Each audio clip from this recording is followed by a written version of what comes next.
This from Tampa, there to call the Monday Night Football game between the Rams and the Bucs. And Lewis, we're going to get to that in a moment, but first let's talk about the top of the AFC. In your opinion, who is the class of the conference, Pittsburgh or KC, and why?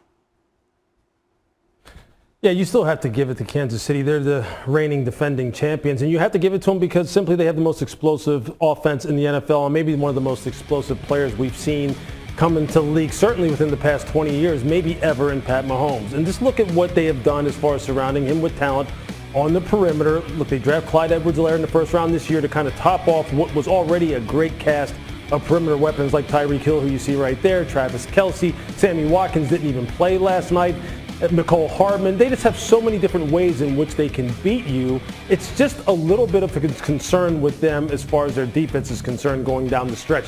Do they have enough as far as closers on that side of the football in order to close people out when they need to, no matter what? Look, they raised their level last year down the stretch heading on into the Super Bowl, spearheaded by Tyrann Mathieu, but they're going to need to do it again. They need to pick it up a little bit because the Raiders have shown that if you play bully ball with them and have the ability to go up over the top, you can give them some problems and put a lot of pressure on Pat Mahomes to deliver.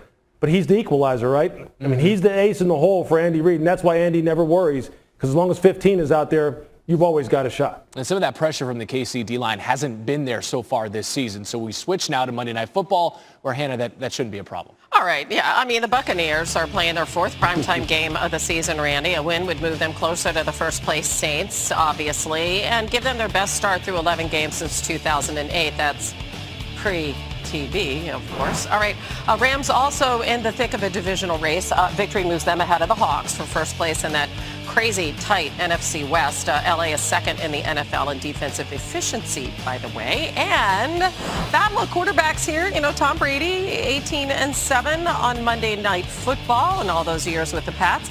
Jared Goff, by the way, quietly closing in on 40 wins as a starter over the last 4 seasons. Rams looking good as we bring Lewis back in. So the Rams are going to go east, looking to take over that first place spot, at least for this week. And the first matchup that comes to mind, I guess, tonight is just Aaron Donald and company disrupting that beautiful, perfect pocket that Tom likes. But I'm sure you have other matchups in mind. So I'm wondering, what's the key? Yeah, I mean, a lot of people like to talk about the quarterbacks and pass rushers and all that cool stuff that has fantasy football implications, Hannah, but I think this is really going to be about the running game and specifically about the Rams running game against the Tampa Bay Buccaneers run defense.